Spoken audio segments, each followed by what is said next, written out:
Here in the Hyundai Texans Radio studio, we're visiting with Nick Caserio, general manager of your Texans. Nick, great to see you. Before we talk about the game and what's going on this week, I know Mike Leach, the passing has affected so many people in the football world and beyond. Your thoughts? Yeah, incredibly sad news, I think, for college football.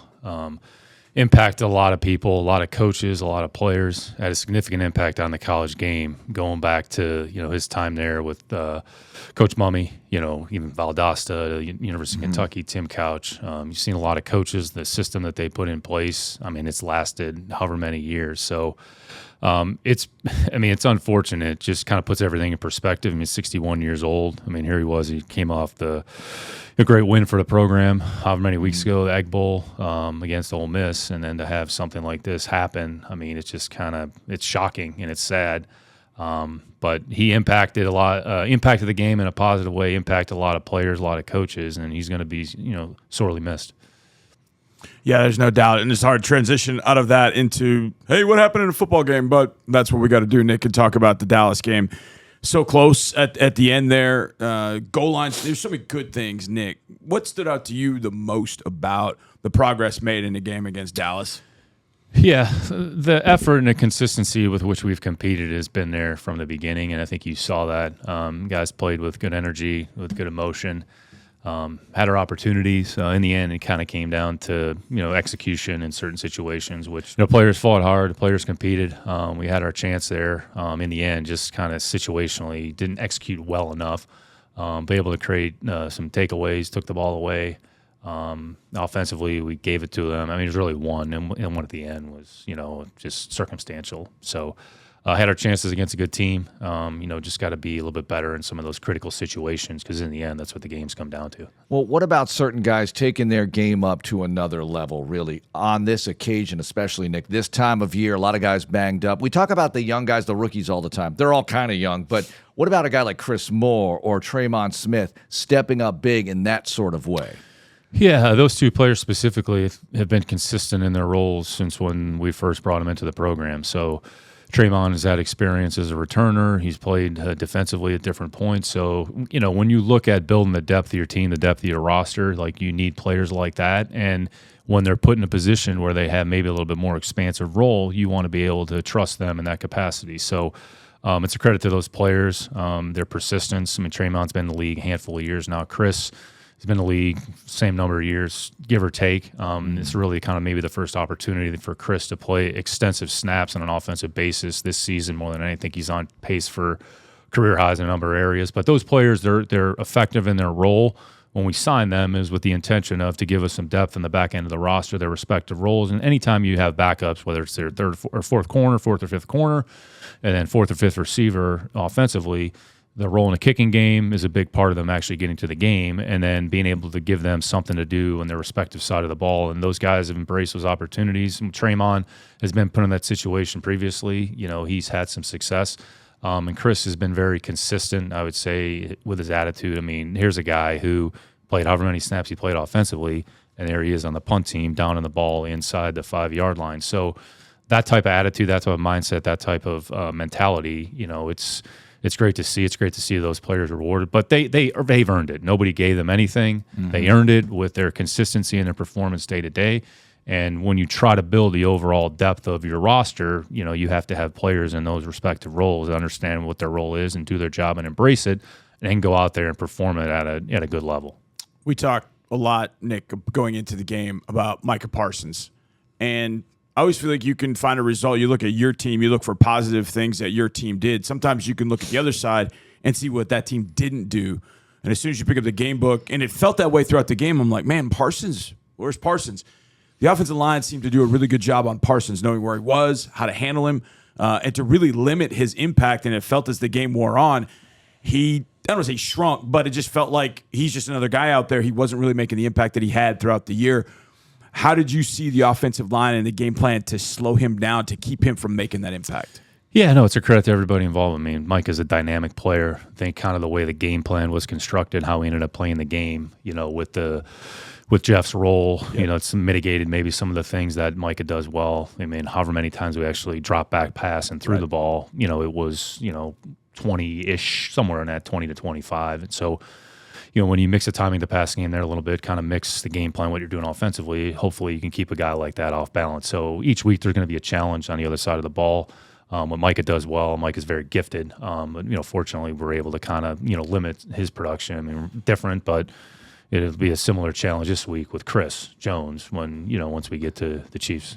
Mm-hmm. Nick, Jeff Driscoll, former tight end, former quarterback, now a quarterback again, and a unique kind of quarterback. What about his skill set, bringing that to the table and playing a ton of snaps in this game against Dallas? Yeah, Jeff's smart. He's big and he's strong and he's fast. So when you talk about quarterbacks, those variables and qualities you don't necessarily equate with that position. But Jeff, he's 6'4", 225, 30 pounds. He runs 4.5, 4.4, whatever it is.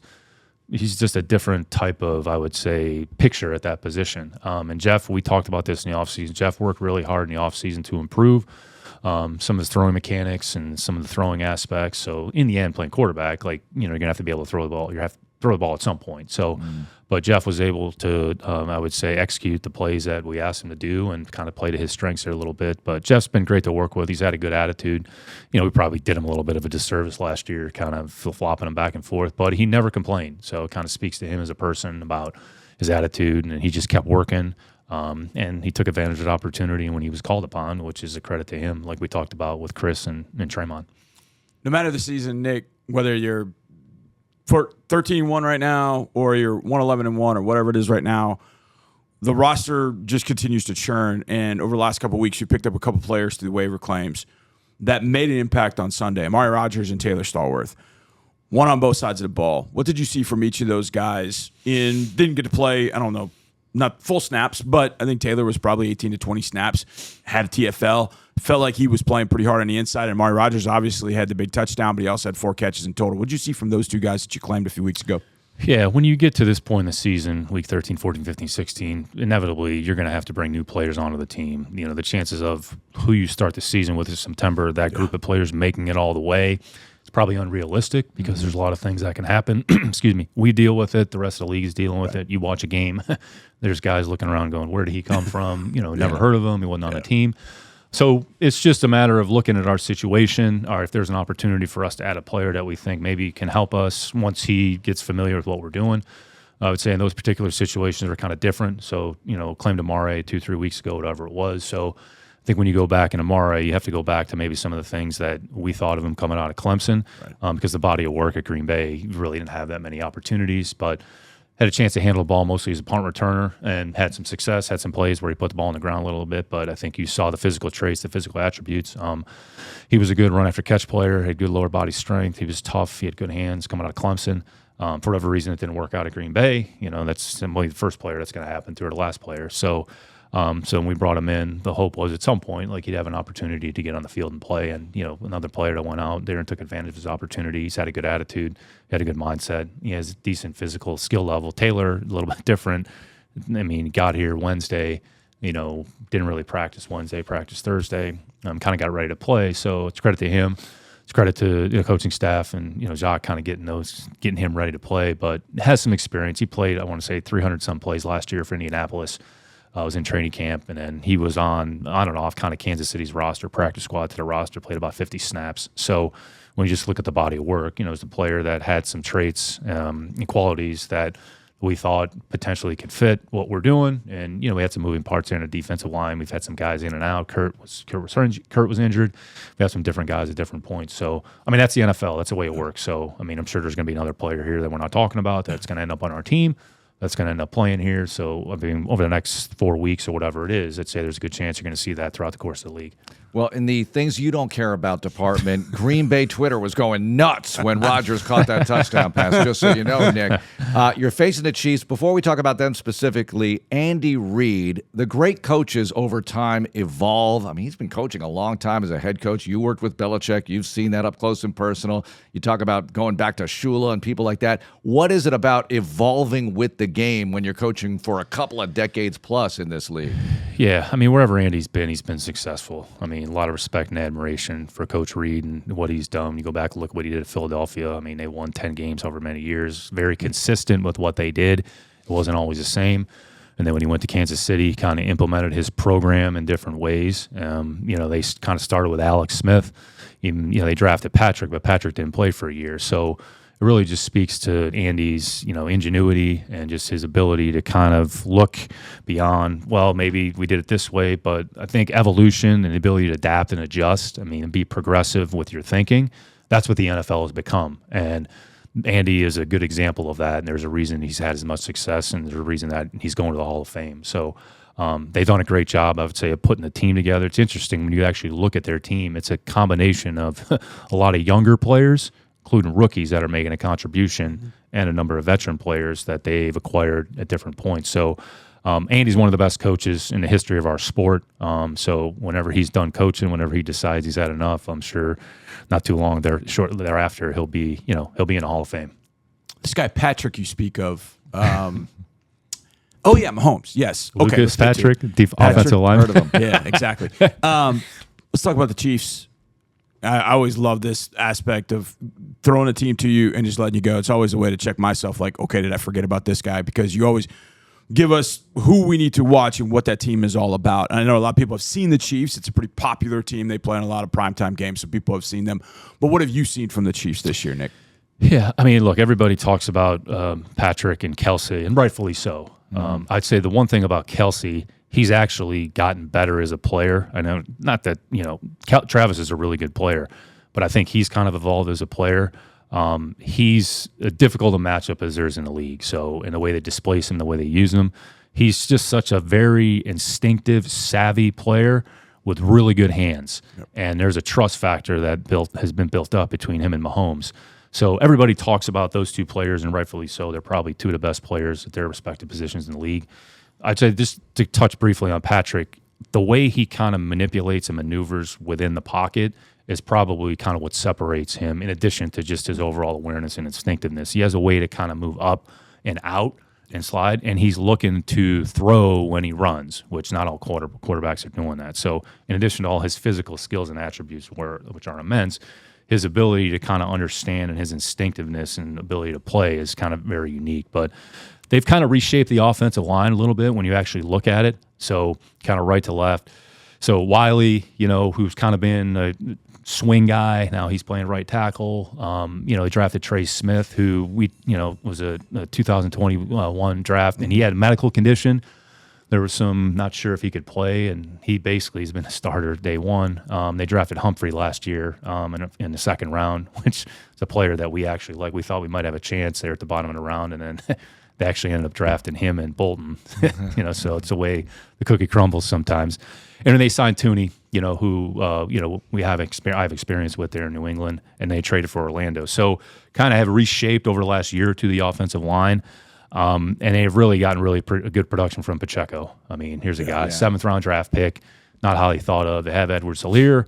Edwards-Helaire's kind of been hurt or what have you. So Pacheco goes in there, and he's been kind of one of their better offensive players here the last however many weeks. So between him and McKinnon, they kind of have a good 1-2 punch there. Kelsey, and then the receivers, they've kind of rotated a number of players through there. You're starting to see Sky Moore play more opportunities. Juju's playing more inside the formation, inside Valdez-Scantling. So it's maybe not necessarily about one particular player. It's a combination of all their skill players, which puts a lot of stress on the defense. So they've done a great job of kind of using everybody, and they're hard to defend, obviously. And then defensively, with Spags, Spags has a long history with Coach Reed, going back to Philadelphia. Spags has been a really good defensive coordinator in this league for a long time. He unfortunately was with the Giants a couple of those years when we played him in the Super Bowl. But Spags has a very, I would say, distinct style of how he wants to play, very aggressive, pressure-minded coach. They play more press coverage than any team in the league. So they kind of play to how they play, and they have a certain, I would say, profile of what they look for in the secondary. And they're playing essentially like 3 or 4 rookies at corner. So McDuffie's playing a lot. Watson's played. They're playing Williams, a Fayetteville State kid who they took in the 4th round. So they're playing. Snead is an interesting guy. Was a safety/corner at La Tech. Kind of started safety, then they moved him to corner. But they're big, long, and fast. All of them except for McDuffie are 6 foot and above, 195, 200 pounds, and are all fast. All right, and they're good at the line of scrimmage. Justin's done a good job for them here as well, and the Thornhill's kind of been, I'd say, a steadying presence or force. So their secondary, they kind of reshaped the whole corner position. A lot of younger players, added a couple of veterans here and there, and then in the front, I mean, really, it starts with Bolton and I would say Chris Jones. I mean, those two players, Bolton is as good of a linebacker in the league. I don't think anybody really talks about him that much, but he's very instinctive. He's very aware. He's a great communicator, leads your team in tackles. I mean, he's basically played since day one. And then Jones is a matchup problem wherever you put him, whether he's inside, whether he's outside, and defensive end. He can rush from the perimeter. He can rush inside, which not a lot of guys can do that. They've gotten good production from Karl Loftus here, as well, and then Frank Clark. So, again, when you look at their team, you think, well, it's a veteran kind of experienced team. It is, but they're playing as many rookies probably as we are throughout the course of the season. So it's kind of interesting when you look at their team. Nick, along those lines, Pacheco wears 10, and you watch him on film, and you're like, boy, he looks like Tyreek. But obviously Tyreek is not there. How is the offense in what you've studied? How is the offense for Kansas City evolved without Tyreek? I should say just Kelsey. But you mentioned those guys. They're different. They're not Tyreek, though. How's the offense sort of evolved without him? Yeah, I think there's been a maybe bigger distribution of targets. I mean, Kelsey is the most targeted player offensively. So it's kind of Kelsey to Juju. And then they've kind of reallocated some of the other throws. Valdez-Scantling kind of has the things that he does well. I mean, one guy they've actually gotten decent production out of, who's kind of different, but like Chris Moore kind of in his backup role is Watson. Yep. A kid from Penn that was down in Tampa Bay. So they just vary. They have a very number of ways that they can actually attack a defense. They're primarily an 11 personnel team, so the formations are pretty much opened up formations, but they do a good job of using motion and kind of putting people in spots. And then Patrick is so in tune with what's going on mentally, he can anticipate. But there's certainly a trust factor, between him and Kelsey. Not that he doesn't trust the other players, but in critical situations, I mean, Kelsey's the go-to guy. And even when you think you have him doubled, he still makes the play. So they just put a lot of stress and a lot of tax on the defense. So you're just going to have to make sure that, you can't defend everybody. You just have to be disciplined, understand maybe some of the concepts they might repeat during the course of the game, and just try to see if you can disrupt the quarterback the best you can. But he does a good job, like I said, of kind of maneuvering around, and at times it's really hard to get to him. Nick, when Mahomes was coming out, where you weren't going to take him, but as you evaluate a player like that, and this applies to a lot of guys, I would imagine, he didn't come from a program where he won big. It wasn't like they were horrible, but they weren't winning big, winning national championships. How do you evaluate the will to win factor of what he does, along with the skill set, the amazing throws, and all of that?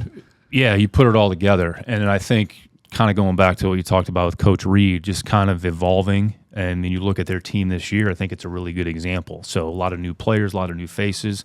And then they had a system that they put in place kind of when Alex was there. And then, okay, once they made a decision to go to Patrick, then, all right, what are the things that he does well? So it's about the player, it's about the program, and it's about kind of what you do around that player as well. So it kind of all fits together. So I think sometimes we all get caught up in stats and, well, this guy's record was this, and this guy had this many touchdowns and this many yards. That's a part of the evaluation. But the other areas that factor into the evaluation as well that you have to consider. One of the things Patrick said, I think in his rookie year, at the end of his rookie year, he talked about understanding defenses, understanding things that he was seeing. And he was like, boy, I didn't even know this as he was coming in. When you get young quarterbacks in the league, Nick, how often or how long does it take for them to sort of understand, okay, I know this is at least this coverage. I know it's this. I know where the soft spot is. How long does that kind of take for a quarterback? I mean, I know it's probably different for different guys, but on the average, how long does it take for a guy to kind of understand that stuff? John, it's a great question. It varies. It takes time. It takes a lot of time because each team you play, their coverage composition is different. Right. So one's not one. So it's just not, well, it's cover one. Right. Okay, two's not two. Right. Four's not four. I think the biggest difference is the complexity of coverage, especially, I would say, in the critical situations, which are third down to red area. Because I could in our league, you allocate more time and resources, try to figure out who's the go-to player, what are they trying to do on this coverage? Okay, if they double this player, all right, where's my single? And you have to process that information quickly. So as much as you need to understand what's going on the offensive side of the ball, learn the playbook and my drop and all that, what's going on the other side of the ball is as important as anything because that allows you to play fast and anticipate, all right, when they play this technique, when he's inside leverage, all right, that's a trigger to, well, that's probably what the coverage is. And the teams that kind of mix and match and disguise, they show you one thing. I'd say you're seeing more teams kind of play that shell coverage and then sort of drop in. Well, it looks like 4, but it's not. It's really buzz. Okay, where's the curl flat player? How is he positioned? Those intricacies and nuances are probably the things that you're not going to learn right away. It's going to take a little bit of time, and then it's going to take repetition. And then each week, it's a different opponent. Like there's not, 32 defense is all the same defense. How Kansas City plays defense, different how Tennessee plays defense, different how Jacksonville plays defense, different how Dallas plays defense. And even go back to Dallas, when you look at what DQ has done, it's not just, this is what they did when they were in Seattle. So they've evolved and they've modified. So I think teams are always trying to stay a step ahead. So playing quarterback, best you can, you got to try to stay a step ahead and anticipate and then trust what you see and then verify the information. And once the game starts, all right, the coverage patterns usually declare about how a team is going to play. Nick, this is a very important question. We asked Lovey this as well. I'm sure when you're working away throughout the day, Christmas music is playing in your office, but we're hearing it everywhere. I'm sure doing all your shopping, you're doing all day long. I'm just kidding around about that. But you have to give us an MVP or two for Christmas songs. And if you're wanting to put one on waivers, we'll take that information as well. I can't believe I'm actually going to. So my daughters sometimes think that their father is the Grinch.